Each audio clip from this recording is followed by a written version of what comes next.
Hi, this is Brock Yordy live at NY-GEO Day 2, and we got a few sessions left. This place has been wild, but one of my favorite things here is grabbing industry friends, gurus, knowledge shares, and one of my favorite people in the industry, Joe Parsons. How are you doing? How's the conference? Awesome. I'm doing very well. The conference is probably doing better than I am. Yeah, it's it's been great. it's been a great conference.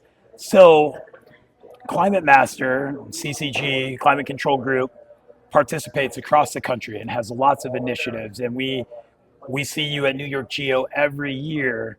Um, Talk about the importance of state geothermal associations and how that movement, from a business standpoint, but also from an industry garnering speed. What do you see in the investment of being at these type of conferences? I've been a supporter of New York Geo since basically day one. We were a founding member of this organization, and I'm really pleased to see the overall growth. You know, starting out with just a few people that were involved, but having that business philosophy that we're going to run this organization like a business. You know, that makes a huge deal of difference. You know, there are lots of state organizations, they do some really good work, but they're also doing other jobs as well. So again, this focus, I think, is really what it takes to be successful in this industry. You know, have a dedicated executive director, have staff that can go out and do lobbying work and work on electric utility rate cases, things like that, and just have a knowledge base of industry experts. You know, the board of directors is made up of a ton of experts in every facet of this industry, and typically you don't see that in some organizations. So It's it's not a hobby here. I put it that way. no, it's a second job, and Yeah. it is a nod to all the professionals, including having Climate Master and Climate Control Group here. Um, we're taking time away from a booming industry right Yeah. now that we have so much happening, Yeah. and to be here garnering support, having a nice CERTA. And I said this earlier, but the liftoff report we had earlier Mhm. this year talked about 80 million buildings. New York is saying in their studies 36 million buildings. So Mhm. almost 50% Yeah. of what we want by 2050 Yeah. is in this great state right Right. now. Absolutely. Absolutely. We try to look at it more incrementally from the standpoint of what we can accomplish in 1 year, 2 years, 5 years, rather than looking that far out down the road. But if you back out of that, yeah, there's such a huge opportunity. That's one reason I'm really so happy to see the number of drillers here, you know, Geothermal Drillers Association, you Thank know, you. and, you know, just the exhibits and the new technology that's coming out that's kind of based on old technology, but it makes this whole industry a lot easier. And it makes it a lot easier for us as manufacturers and promoters and to work with, you know, contractors, developers, building owners on the commercial side to be able to show them the options that are out there. You know, this is new technology. There's a new workforce that's being developed to support this initiative. And I think that's what's driving the traffic to, you know, meetings, conferences like this. So speaking, we talk a lot about workforce, and we talk about more HVAC installers, and we talk about more drillers and more civil construction and more engineers. And Climate Control Group is everywhere, including with the Climate Master team. Like, are you guys hiring? Anybody come to Oklahoma right now? We are. We are. I mean, these are uncertain times, obviously, but this is, you know, we are always open to good people who, you know, share our mission, share our vision, and are willing to really dig in and get the work done. So, I mean, we're having, you know, new people coming in on a regular basis now. Yeah, and And that's what I'm trying to get at is this industry isn't just one trade or one drilling trade or these pieces.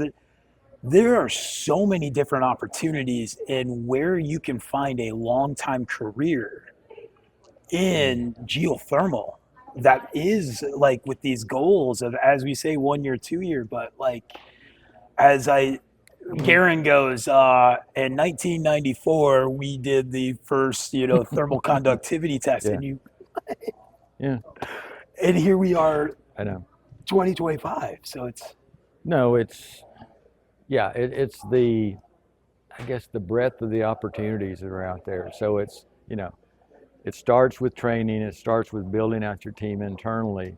And again, it's always back to mission and vision, and so that everyone within the organization understands it. It's clearly defined, it's simple, and it has concrete metrics. Here are our targets, and here's the time frame to get there. So having the right people on the right team at the right time, and looking forward to other products that need to be developed to, turn what we're doing into not just HVAC, but being a technology company. that's a really cool point because um, it's a holistic approach.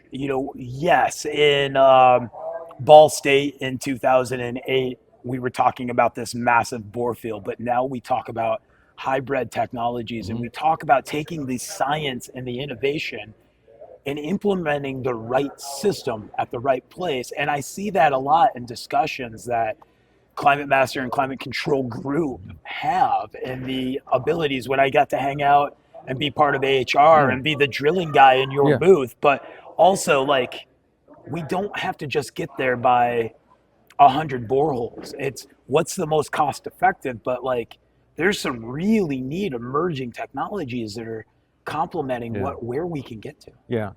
And we're seeing that here in the presentations around pilot projects that are either underway or at least in the final planning stages.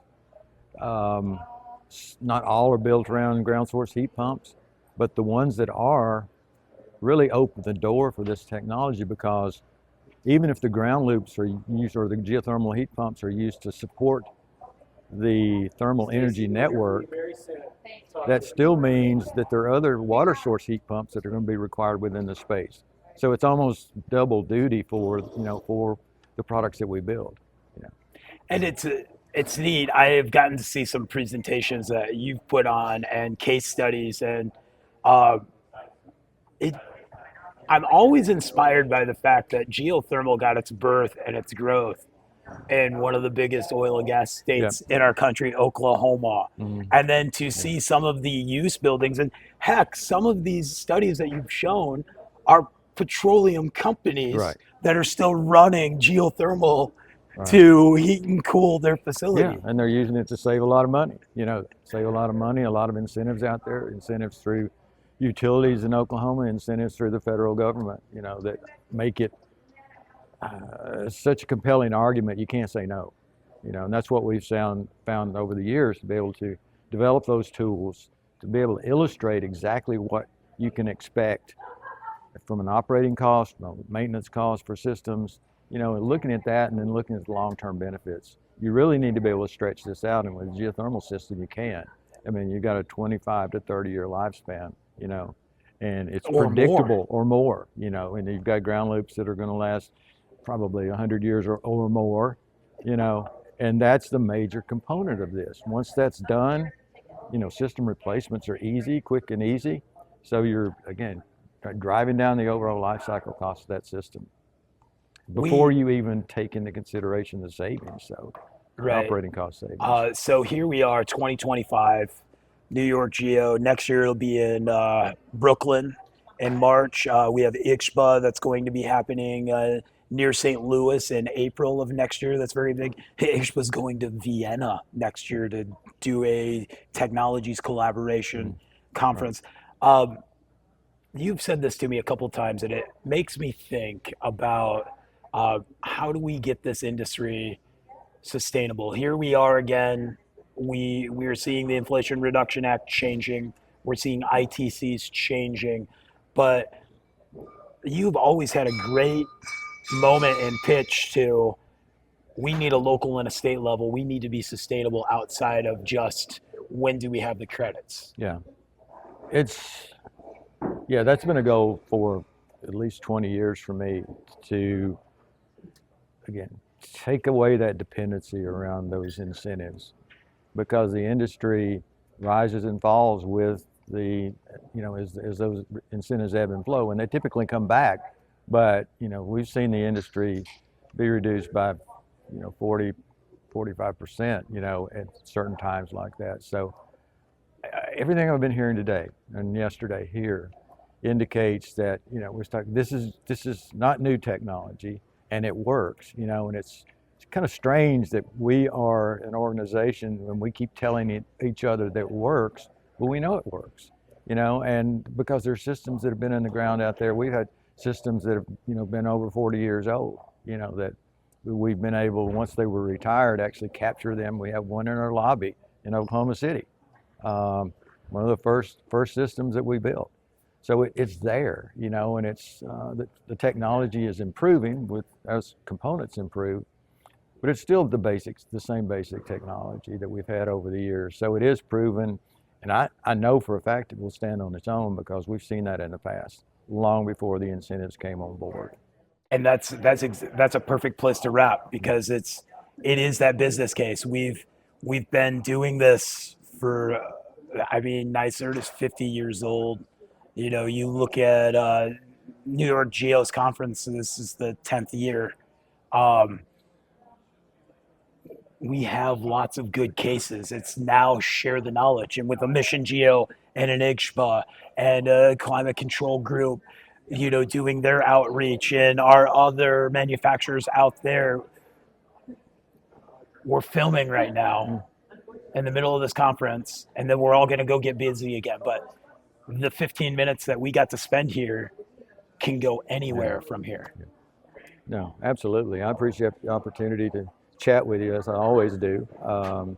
We always try to solve the problems of the world, and I think we're going to do it. So I value your time and the knowledge you've shared with me, and your career and understanding of the opportunities I've had by getting to work with you. So thank you so much, Joe. All right. Thanks a lot. Thank you.